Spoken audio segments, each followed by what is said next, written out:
എങ്ങോട്ടാ? തിരക്കും പിടിച്ച് വല്ല അത്യാവശ്യ കാര്യത്തിനാണോ? അല്ലെങ്കിൽ ഒരു മിനിറ്റ് ഒന്ന് അവിടെ നിൽക്കുക, ഞാൻ പറയുന്ന കുറച്ച് കാര്യത്തിന് നോ പറഞ്ഞിട്ട് പോവാം. വൈകുന്നേരം നമുക്കൊരു ചായ കുടിക്കാൻ പോയാലോ? അല്ലെ വേണ്ട സിനിമയ്ക്കായാലോ? പോട്ടെ രണ്ടെണ്ണം അടിക്കാൻ പോയാലോ? അതല്ലെങ്കിൽ നമുക്ക് വെറുതെ ഒന്ന് പുറത്ത് കറങ്ങാൻ പോവുകയോ വായു നോക്കാൻ പോവുകയോ ചെയ്യാം.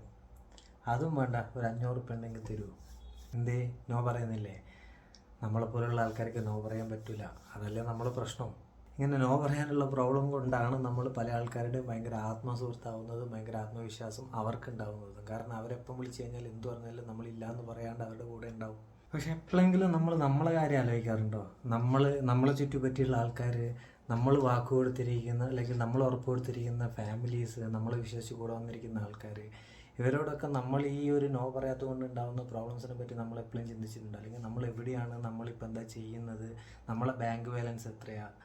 മറ്റുള്ളവർക്ക് വേണ്ടി ഇങ്ങനെ ഓടുന്നതിടയ്ക്ക് നമ്മളിതൊക്കെ ഒന്ന് ചിന്തിക്കുന്നത് നല്ലതല്ലേ? എൻ്റെ ഒരു അഭിപ്രായം പറയുകയാണെങ്കിൽ ഇടയ്ക്കെങ്കിലുമൊക്കെ ഒരു നോ പറയാം കേട്ടോ. നമ്മുടെ ഇഷ്ടത്തിനെക്കാട്ടും മറ്റുള്ളവരുടെ ഇഷ്ടത്തിന് നമ്മൾ പ്രാധാന്യം കൊടുക്കുന്ന നേരം ഒരു കണക്കിന് പറഞ്ഞാൽ നമ്മൾ നമ്മളെ തന്നെ ചതിക്കുകയാണ്. ബട്ട് എന്തെങ്കിലും ആവട്ടെ, ഇടയ്ക്കൊക്കെ ഇങ്ങനെ ഒന്ന് ചിന്തിക്കുന്നത് നല്ലതല്ലേ? പിന്നെ ഒരു കാര്യം, അധികം സമയമില്ല, എന്നാൽ പിന്നെ എൻ്റെ ഫ്രണ്ട്സ് വിളിക്കുന്നുണ്ട്. അപ്പം ഞാനെന്നാൽ പുറത്ത് പോയിട്ട് വരാം. അപ്പം ശരി എന്നാൽ കേട്ടോ, അടുത്ത വീഡിയോ ആയിട്ട് പിന്നെ കാണാം. സമയമില്ലാത്തതുകൊണ്ട് ഫ്രണ്ട്സ് വിളിക്കുന്നുണ്ട്. ബൈ.